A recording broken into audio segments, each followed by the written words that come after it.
जय महाराष्ट्र, जय जवान, जय किसान, लाल सलाम।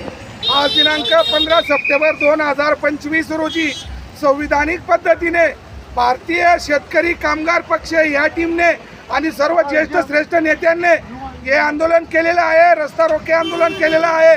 तसेच कुठल्याही प्रकारची गैरवर्तणूक करता संविधानिक पद्धतीने पीआय साहेबांना आम्ही निवेदन दिलेलं आहे। आमच्या मागण्या एवढ्याच आहेत की शेतकरी हा हवालदिल झालेला आहे। अमेरिकेने भारताला 50% ट्रॅफिक कसा लावला व शेतकऱ्याच्या मालाला भाव भेटला पाहिजे आणि या आगामी सीझन 2026 मध्ये शेतकऱ्याच्या कपाशीला 10,000 रुपये भाव भेटला पाहिजे।